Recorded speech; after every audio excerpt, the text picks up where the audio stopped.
Hey everybody, today we are learning a quick hitting fun picture trick where it goes tower to triangle. Going to start in a trapeze and put our entire non-throw hand inside of that trapeze, and we're going to make a wrap around our throw hand starting with our thumb and around the backside of our knuckles. So you're going to have your whole hand and your non-throw hand inside and then like a chopsticks wrap around the other hand here.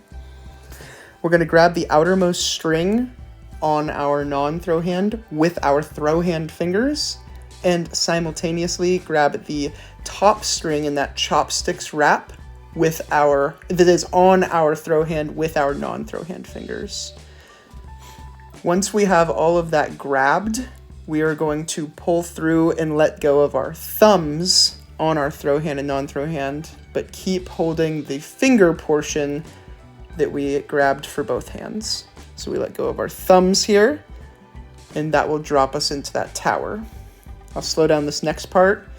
We drop everything that is in our throw hand to get into that red triangle and to toss it around the side here. We're going to toss using our non-throw hand toward our body behind instead of in front. Behind. And we're going to toss it and catch it back like a suicide on our throw hand or our non-throw hand pointer. Here's the trick. I hope you guys enjoyed.